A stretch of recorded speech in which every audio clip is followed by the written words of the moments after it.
Whether it's paranormal phenomena or gruesome tales of true crime, we all love a good unsolved mystery. Nothing is creepier than a story that leaves you with more questions than answers. But that's not what we're here to tell you about right now. Today, we're looking at some of the creepiest mysteries that were actually solved, from murders to monsters to supposed interdimensional travelers. Are you ready to find the truth? In February of 1959, a group of 9 Russian college students set out on a camping trip through the Ural Mountains and never came back. When the snow thawed enough that the search party was able to go looking for them, they found a gruesome and unexplainable scene. The group's tent was found ripped open, with all of the hikers' clothes and supplies still inside, and the corpses of group members were scattered around the pass in various states of undress. Many of them had cracked ribs and skulls, 2 had burns on their hands, 1 was even missing her tongue and eyeballs. Weirder still, the nearby trees were stripped of branches, even though the tent was mostly undisturbed. When the bodies were brought home, the medical examiners were baffled by their findings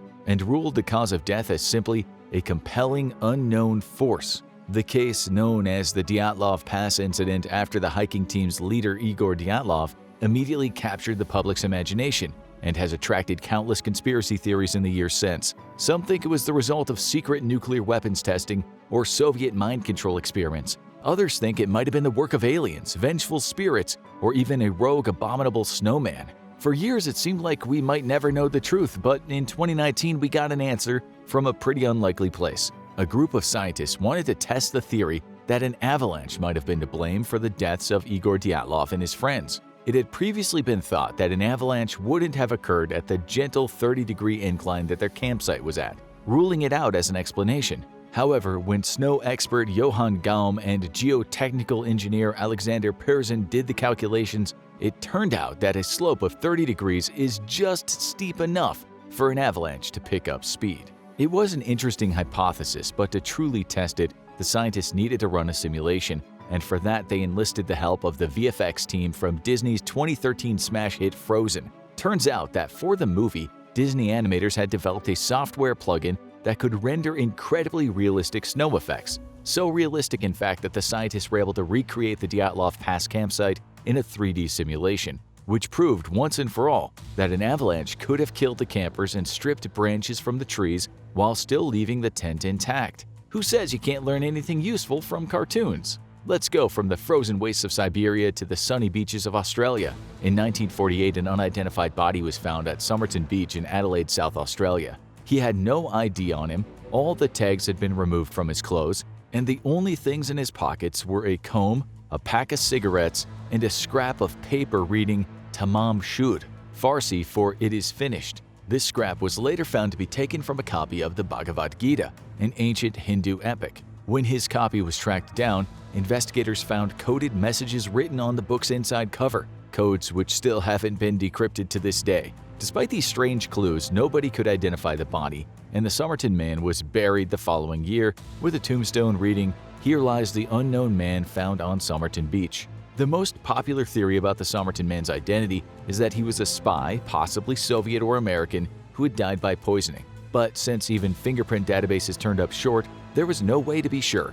However, even long after it was declared a cold case, university professor Derek Abbott worked for years to try to solve the mystery. In 2022, he teamed up with an American forensic expert named Colleen Fitzpatrick, who specializes in using DNA to solve cold cases. Using DNA recovered from the Somerton man's remains, the pair were able to track down the mystery man's living descendants. Turns out he was not a spy at all. He was a man by the name of Carl Webb, who most likely traveled from Melbourne to Adelaide to get back in contact with his ex-wife Dorothy Robertson.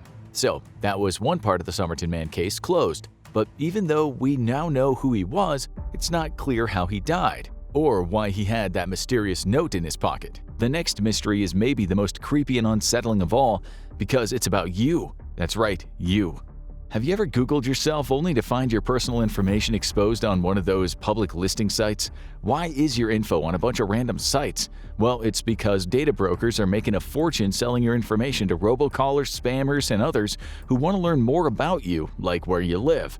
That's why I'm excited to tell you about today's sponsor, Aura. Aura can identify data brokers exposing your info and submit opt-out requests on your behalf. Brokers are legally required to remove your info if you ask them to, but they make it super hard to do. Let Aura handle it for you. You can try Aura free for 2 weeks using my link. Aura also does so much more to protect you and your family from online threats you can't see. It's really easy to set up, so you don't have to download several different apps to get things like parental controls, antivirus, VPN, password management, identity theft insurance, and more. You get everything at one affordable price. Let Aura do the hard work of keeping you safe online so you can focus on other tasks with peace of mind. You can either let people continue to exploit and profit off your private information, or you can go to aura.com/infographics to start your 2-week free trial, also linked below in the description. But back to mysteries that don't involve you. If you're someone who's afraid of the ocean, you've probably heard of something called the bloop. In 1997, a deafening sound was detected on multiple underwater sonar arrays over 5,000 kilometers apart. Scientists were at a loss for what the sound could be, but the National Oceanic Atmospheric Administration deduced that the sound was organic in nature. Now, when you hear organic, you're probably thinking what most people have thought: sea monster. Maybe it's some kind of undiscovered whale, a giant shark, or even Cthulhu snoring while he sleeps in his underground city. Well, the answer is not as exciting. And depending on how you feel about sea monsters, you're either about to be relieved or disappointed. Turns out the NOAA has picked up multiple bloop sounds in the years since, and they have a pretty good idea of what they are. According to seismologist Robert Jacques, the bloop's frequency is identical to recordings of ice quakes in Antarctica. An ice quake is essentially what creates icebergs. Polar glaciers react to heat by cracking, and when chunks of ice break away from the main mass, it creates an iceberg. Ice quakes can also be recorded when icebergs float into warmer waters and crack into smaller icebergs as they melt. Given that the source of the bloop was determined to be off the coast of South America, it is entirely possible that the sound came from a cracking iceberg. Speaking of icebergs, one of the most famous and mysterious lost expeditions of all time was the Franklin expedition. In 1848, the ships Erebus and Terror went missing without a trace during an expedition to find a northwest passage through the Arctic. After his crew's vanishing, Sir John Franklin's widow led what has been called the broadest and most expensive search in maritime history, even enlisting the help of a psychic at one point, but nothing was ever found. So what really happened? In 2008, Canadian Prime Minister Stephen Harper announced that he was starting a new inquiry to find out. It was a savvy political move on his part to encourage Canadian nationalism and keep tabs on the Russian ships in the Arctic Sea at the time. The search started in 2014, but due to Harper's strict control over all federal scientific expeditions, the results of the search were kept secret, even from the Coast Guard. Despite this secrecy, the team did find the wreck of the Erebus off the coast of King William Island, in shallow enough water that it could be seen from the air. It was perfectly preserved in the icy water, and divers investigating the wreck found a note in Franklin's cabin confirming the captain had died before the ships were abandoned. It's unclear where his body is, however, and rumors persist that his men buried him in the ice somewhere. From 1979 to 1986, residents of Southern California were terrorized by a mysterious killer. His first victims, a couple from Goleta, managed to fend him off and call the neighbors for help, but the attacker fled the scene, and it wouldn't be long until he struck again. On December 30th, 1979, another couple was fatally shot in their home in the same town. Over the next decade, 3 more couples and 2 single women would be found either shot or bludgeoned in their homes in Ventura, Dana Point, and Irvine. The killer came to be known as the Night Stalker, then later the original Night Stalker, to differentiate him from Richard Ramirez, another serial killer with a similar MO. Police had no strong leads, but at least one detective in Sacramento theorized that the original Night Stalker was the same person as the infamous serial killer who had attacked dozens of women in and around Sacramento and left several creepy voice messages with the police. In 2001, DNA evidence would officially connect the 2 cases, but they still couldn't confirm this madman's identity. Then in 2013, writer Michelle McNamara started doing some digging and found out that several unsolved killings and crime sprees across California also had similar traits to the original Night Stalker. She developed a theory: what if he was also the Visalia ransacker and the Diamond Knot Killer? McNamara coined the name Golden State Killer in her book I'll Be Gone in the Dark, which was published 2 years after her tragic death by opiate overdose in 2016. The release of this book raised public awareness and led police to start taking the idea of the Golden State Killer seriously. Through DNA evidence, Sacramento police were able to match evidence from over 50 unsolved assaults and murders to his suspect, retired police officer Joseph James D'Angelo. D'Angelo confessed to being the Golden State Killer and was charged with multiple life sentences with no chance of parole. Staying on the topic of serial killers, let's look at one of the most chilling unsolved crimes in history, the Zodiac murders. The Zodiac Killer targeted couples in their cars and is confirmed to have killed 5 people in San Francisco.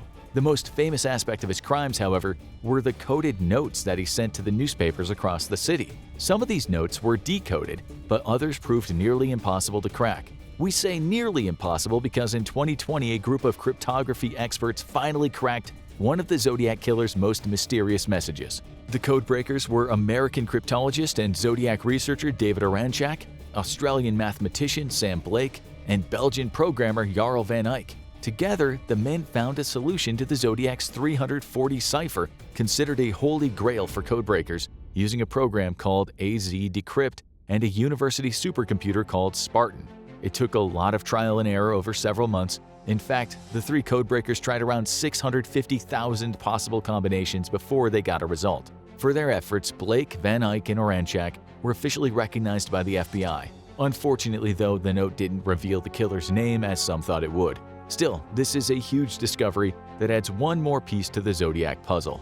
The Salish Sea, a section of water between Western Canada and Washington State in the US, is a normal, unassuming place, aside from one strange detail. From 2007, human feet started washing up on the beaches. The first foot was found on August 20, 2007, on Jedediah Island, and it wouldn't be the last.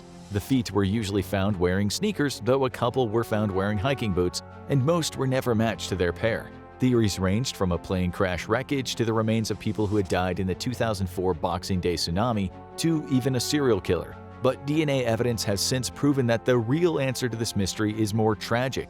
These feet were matched to a variety of missing person cases from the area, and it's most likely that these people were either accidental drownings or people who fell from the bridge over the Salish Sea. So why is it only the feet? The answer is simple physics. The ankles are one of the thinnest parts of the body, making the feet and the hands the first parts to disconnect due to decomposition and animal activity. Then, since sneaker soles are made of buoyant foam rubber, the disconnected foot floats to the surface where the tide carries it to the shore. In 1954, customs officers at Tokyo Airport were faced with a confusing problem when a man tried to enter the country on a passport from a country that didn't exist. The man, John Allen Zegras, had a passport from a country called Taured, which none of the customs officials had ever heard of. Zegras was pulled aside for questioning and asked to point to his home country on a map.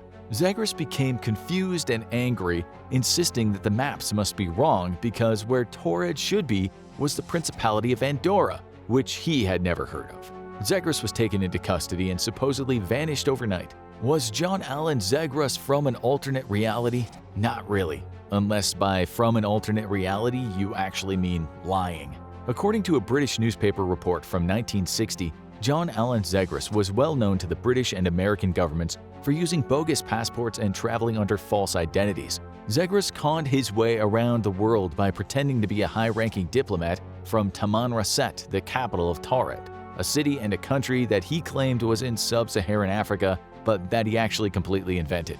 His fake passport even had a country motto emblazoned on it: Ruk Ubwai Oktra Negusi Habesi Torap Turapa.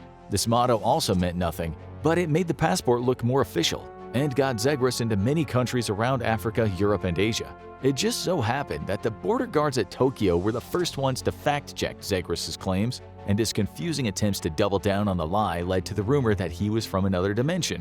The part about him disappearing was most likely embellished later to add one last spooky twist to the story. It might seem strange in our security-conscious age that someone could get so far with a bogus passport, but back in the 50s, before computers were widely used, you could get away with a lot more. There is no question that the advent of DNA evidence has been a game-changer when it comes to solving cold cases, but surely it can't solve every unsolved murder, right? Well, maybe not. But in 2021, investigators in Montana in the USA announced that they had just cracked the oldest cold case to ever be solved with DNA evidence. Patricia Kalitsky and Lloyd Dwayne Bogle, a pair of teenagers from Great Falls, Montana, were brutally killed while parked at a local lover's lane all the way back in 1956. Early investigations turned up a few leads, but no suspects were ever charged, and eventually the case went cold.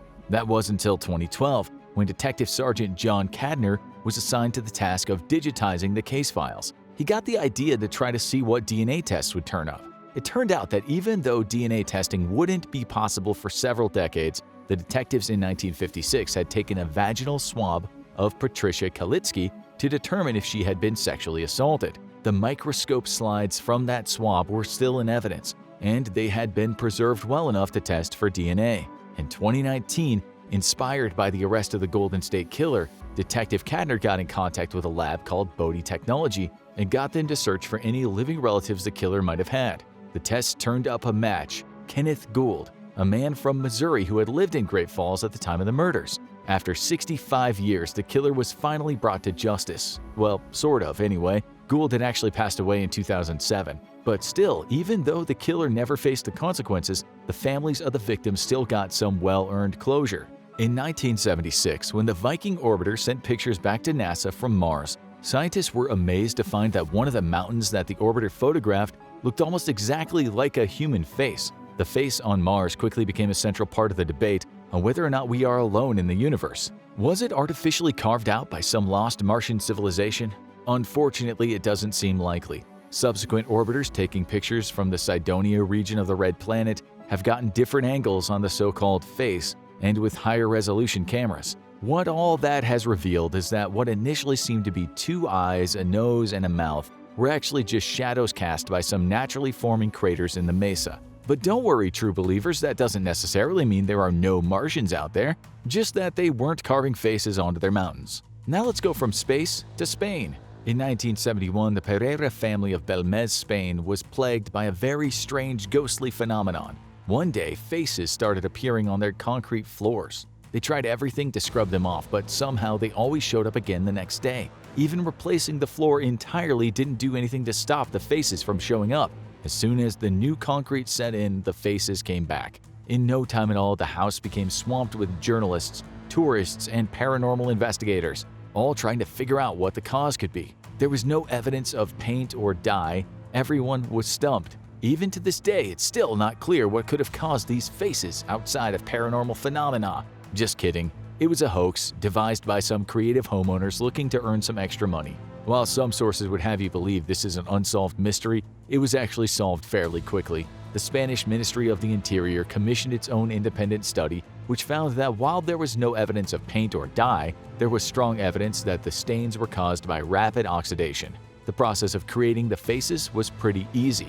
They were stained onto the floor with a mixture of soot and vinegar, which left behind strong black marks. In 1908, a huge explosion took place in Tunguska, Siberia, that knocked down over 80 million trees, and it was bright enough to light up the sky as far away as England. Today, if something like that happened, we might assume it was a nuclear warhead going off. But keep in mind, this was 6 years before World War I had even started.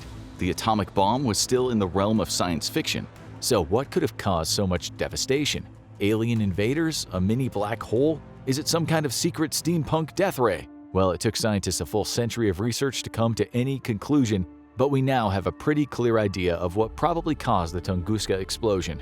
In 2009, researchers at Cornell University realized that the descriptions of the bright skies over Europe following the explosion were very similar to the noctilucent clouds produced by space shuttle launches. Obviously, space shuttles didn't exist in 1908, but noctilucent clouds can also occur naturally as the result of ice crystals from a comet's tail entering the atmosphere. That's right, scientists now believe that the Tunguska explosion was caused by a large comet entering the atmosphere and explosively vaporizing right above the forest. Large cosmic impacts like this one are theorized to take place once every few centuries, so we shouldn't expect another one due for a while if we're lucky. We save the best for last, and trust us, this is a really weird one. When a group of people in Mattoon, Illinois started to experience strange unexplained symptoms in 1944, the city paper claimed it was the work of a crazed attacker wielding poison gas. Throughout September of that year, multiple people across town reported a bad smell, followed by bouts of vomiting, dizziness, and unconsciousness, symptoms that were blamed on the mad gasser of Mattoon. Some witnesses reported seeing a blue vapor being pumped into their homes. Others said they saw the culprit fleeing the scene. The situation got so bad that locals formed angry mobs to go hunt down this gasser. The case became so well known that even Time magazine printed a story on it, and soldiers on the front line in World War II sent letters home urging their families to stay safe in case the gasser struck again. Despite public vigilance and notoriety, the mad gasser was never caught, and whoever he was, he disappeared just as quickly as he showed up.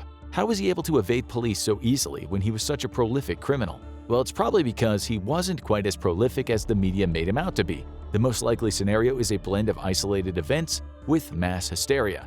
The symptoms reported by the victims are consistent with exposure to carbon tetrachloride, a pollutant that was produced by the nearby Atlas Imperial factory. As for the attacks, where an assailant was spotted, there's actually a suspect who may have been responsible. In his book, The Mad Gasser of Mattoon, Dispelling the Hysteria, author Scott Maruna points to a local weirdo by the name of Farley Llewellyn, a chemistry student who had a history of causing trouble with his experiments. Maruna thinks that Llewellyn was responsible for a couple of mad gasser sightings, the reports of which made people more sensitive than normal to any weird smells and air pollution that they might have otherwise ignored. Now check out Weirdest Unsolved Mysteries, or watch this video instead.